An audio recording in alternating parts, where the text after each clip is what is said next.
मंडळी, गेल्या काही दिवसांपासून देशात पॉलिमर म्हणजेच प्लास्टिक पासून बनवलेल्या नोटा चलनात येणार असल्याची चर्चा सुरू होती, पण त्या चर्चा आता सत्य ठरताना दिसताय. 21 दिवसांपूर्वीच काही मीडिया रिपोर्ट्समध्ये असं सांगण्यात आलं की आरबीआय लवकरच देशात पॉलिमर पासून बनवलेल्या नोटांचा पहिला पायलट प्रोजेक्ट सुरू करणार आहे. त्यापूर्वी आरबीआयचे गव्हर्नर संजय मल्होत्रा यांनी देखील पॉलिमर बँक नोटांचा विचार सुरू असल्याचे सांगितलं होतं. त्या पार्श्वभूमीवर आता केंद्रीय अर्थ मंत्रालयाने आरबीआयच्या फील्ड ट्रायलसाठी म्हणजेच चाचणीसाठी 10 आणि 20 रुपयांच्या प्रत्येक 100 कोटी म्हणजेच 200 कोटी प्लास्टिक नोटा सुरू करण्याच्या प्रस्तावनाला मंजुरी दिली आहे. केंद्रीय अर्थ राज्यमंत्री पंकज चौधरी यांना सोमवारी लोकसभेत या संदर्भात प्रश्न विचारण्यात आला होता. त्या प्रश्नाच्या लेखी उत्तरात त्यांनी ही माहिती दिली आणि जर फील्ड ट्रायल किंवा चाचणी सक्सेस झाली तर प्लास्टिकच्या नोटांची मोठ्या प्रमाणावर देशभरात अंमलबजावणी केली जाईल. पण या पॉलिमर नोटा नक्की आहेत काय? त्या चलनात आणण्यामागे सरकारचा उद्देश काय आहे? या नोटांचे फायदे आणि तोटे काय आहे? सध्या चलनात असलेल्या 10 आणि 20 रुपयांच्या कागदी नोटा बंद होणार का? आणि पुढे जाऊन 50, 100, 200, 500 अशा सगळ्या नोटा प्लास्टिकच्या होतील का? सगळ्या प्रश्नांची उत्तरे या व्हिडिओच्या माध्यमातून जाणून घेऊया. नमस्कार, मी गीतांजली आणि आपण पाहत आहात दे दणका. मंडळी, खरं तर भारतात प्लास्टिक नोटा आणण्याचा प्रयत्न 2012 पासून सुरू झाला होता. या संदर्भात 2009 मध्ये आरबीआयने तत्कालीन केंद्र सरकारला कल्पना दिली होती. त्यावर 2012 मध्ये सरकारने 10 रुपयांच्या 100 कोटी नोटा पायलट प्रोजेक्ट म्हणून छापण्याला मंजुरी दिली होती. तसेच त्यासाठी योजना आखून त्या योजनेची अंमलबजावणीही सुरू झाली होती. पण त्यानंतर काम अचानक थांबलं आणि 2016-17 मध्ये हा प्रोजेक्ट बासनात गुंडाळण्यात आला. काँग्रेस सरकारच्या काळात ट्रायलला मंजुरी मिळाली, पण नंतर मोदी सरकारमध्ये प्लास्टिकच्या नोटा प्रत्यक्षात येऊ शकल्या नाही.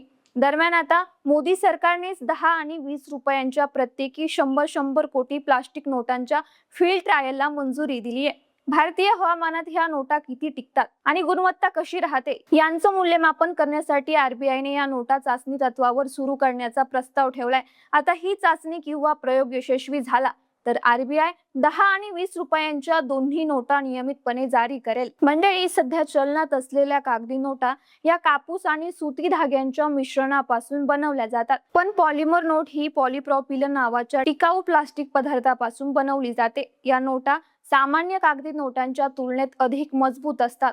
उष्णता, पाऊस, आर्द्रता, धूळ आणि नेहमीच्या वापरामुळे त्या लवकर खराब होत नाही. पाण्याच्या संपर्कात आल्यावरही त्या खराब होत नाही. त्या सामान्य नोटांइतक्याच हलक्या असतात, पण थोड्या कडकही असतात. खिशात किंवा पाकिटात दुमडल्यानंतर त्या पुन्हा मूळ स्थितीत येऊ शकतात. त्यामुळेच त्या कागदी नोटांपेक्षा 4 पट जास्त काळ टिकतात आणि जरी वापरून वापरून फाटल्या किंवा खराब झाल्या तरी रिसायकल करून पुन्हा प्लास्टिकच्या दाण्यांमध्ये रूपांतरित केल्या जाऊ शकतात, ज्यामुळे पुन्हा प्लास्टिक नोट तयार होईल. महत्त्वाचं म्हणजे प्लास्टिक बँक नोट छापण्याचं विशेष तंत्रज्ञान आणि जास्त गुंतवणुकीमुळे या नोटांची नकल करता येत नाही. म्हणजे बनावट नोटांना बऱ्यापैकी आळा बसेल, कारण ज्या ज्या देशांनी प्लास्टिक नोटा स्वीकारल्या आहेत त्या ठिकाणी बनावट नोटांचा पुरवठा कमी झाल्याचं दिसतंय. बाकी प्लास्टिक नोटा छापण्याचा जो खर्च आहे तो कागदी नोटांपेक्षा निश्चितच जास्त आहे, पण तो खर्च सुरुवातीला जास्त होतो आणि या नोटांचा सरासरी टिकाऊपणा काढला तर दीर्घकालीन खर्च कमी येतो, कारण ह्या नोटा कागदी नोटांप्रमाणे वारंवार छापण्याची गरज नाही. आता छपाई खर्चाची आकडेवारीच पाहायची झाली, प्लास्टिक नोटांचा अंदाजे खर्च आणि कागदी नोटांचा वास्तविक खर्च तुम्ही स्क्रीनवरील रकान्यात पाहू शकता. कागदी नोटांचा वार्षिक छपाई खर्च 6,372 कोटी आहे, तर प्लास्टिक नोटांचा अंदाजे वार्षिक खर्च 12,000 ते 15,000 कोटी पर्यंत येऊ शकतो. आता प्रति नोट सरासरी खर्च सांगायचा झाला तर कागदी नोट 1 रुपये ते 2 रुपये 29 पैशांना छापली जाते, तर एका प्लास्टिक नोटेच्या छपाईसाठी 2 ते 2.5 रुपयांपर्यंत खर्च येतो. पण 5 वर्षातील एकूण खर्च काढला तर कागदी नोटांसाठी तब्बल 31,864 कोटी रुपये खर्च झाल्याचं समोर आलंय. पण प्लास्टिक नोटांसाठी सुरुवातीला जेवढा खर्च झाला तेवढाच खर्च म्हणजे जास्तीत जास्त 15,000 कोटी खर्च येऊ शकतो, कारण प्लास्टिक नोटा 6 ते 10 वर्षांपर्यंत टिकू शकतात, पण कागदी नोटांचं आयुष्य 1 ते 2 वर्षांपर्यंत असतं. 2025 मध्ये जवळपास 50,000 कोटी रुपयांच्या कागदी नोटा नष्ट करण्यात आल्या होत्या. थोडक्यात काय, तर कागदी नोटांच्या तुलनेत प्लास्टिकच्या नोटांची सरासरी छपाईची किंमत कमी होऊन जाईल. दरम्यान प्लास्टिकच्या नोटांचे फायदे जरी दिसत असले तरी केंद्र सरकार समोर 3 आव्हाने देखील असणार आहे.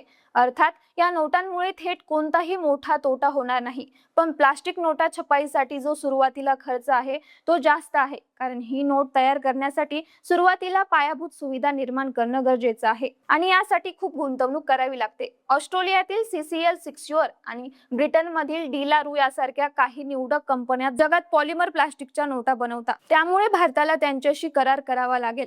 नोटा बनवण्याचे तंत्रज्ञान आणि साहित्यही परदेशातून आयात करावे लागेल.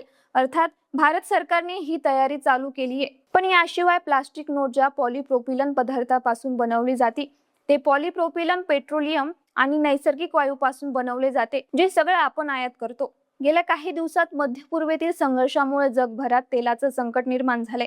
त्यामुळे भविष्यातही असं काही घडलं तर प्लास्टिक नोटा बनवण्याचा खर्च आणखी वाढू शकतो. दुसरी महत्त्वाची गोष्ट म्हणजे सरकारला पायाभूत सुविधा बदलाव्या लागतील, कारण भारतातील ATM मशीन सध्या प्लास्टिक नोटांसाठी तयार नाही. आणि तिसरी महत्त्वाची गोष्ट म्हणजे ज्या ज्या देशांमध्ये प्लास्टिक नोटा सुरू झाल्या त्या ठिकाणी बनावट नोटाचं चलन पूर्णपणे बंद झालेलं नाही. त्यामुळे प्लास्टिकच्या बनावट नोटा तयार करता येणार नाही असं म्हणता येणार नाही, फक्त ते प्रमाण खूप कमी असेल. आता सगळ्यात महत्त्वाचे 2 प्रश्न. पहिला म्हणजे प्रयोग यशस्वी झाल्यानंतर 10 आणि 20 रुपयांच्या प्लास्टिक नोटा चलनात आल्या तर कागदी नोटा बंद होणार का?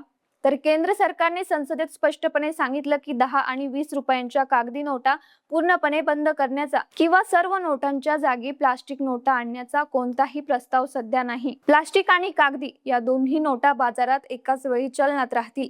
पुढे हळूहळू आणि टप्प्याटप्प्याने कागदी नोटा आउट होतील. थोडक्यात काय, तर प्लास्टिक नोटा मार्केटमध्ये पूर्णपणे प्रस्थापित होईपर्यंत कागदी नोटा चलनात राहतील. आता दुसरा प्रश्न असा आहे की 10 आणि 20 रुपयांच्या प्लास्टिक नोटा चलनात आल्या तर मग पुढे जाऊन 50, 100, 200 आणि 500च्या सगळ्याच नोटा प्लास्टिक मध्ये येऊ शकतात का? तर उत्तर आहे हो. पण सध्या तरी तशी कोणतीही घोषणा केंद्र सरकारने केलेली नाही, कारण पूर्णपणे प्लास्टिक नोटांवर स्थलांतरित होणं हे काही 1-2 वर्षाचं काम नाही. ऑस्ट्रेलिया सारख्या देशात देखील संपूर्ण चलन प्लास्टिक मध्ये बदलण्यासाठी 8 वर्षे लागली होती. त्यामुळे भारतातही संपूर्ण चलन प्लास्टिक मध्ये येण्यासाठी बराच वेळ लागू शकतो. बाकी 10 आणि 20 रुपयांच्या प्लास्टिकच्या नोटांचा ट्रायल सक्सेसफुल झाला तर त्या नोटांच्या अंमलबजावणीसाठी 2027 किंवा त्यानंतरचा काळ लागू शकतो. आता केंद्र सरकारच्या या धोरणाबाबत तुम्हाला नेमकं काय वाटतं आणि हा व्हिडिओ तुम्हाला कसा वाटला यावरच्या तुमच्या प्रतिक्रिया आम्हाला कमेंट बॉक्समध्ये नक्की कळवा.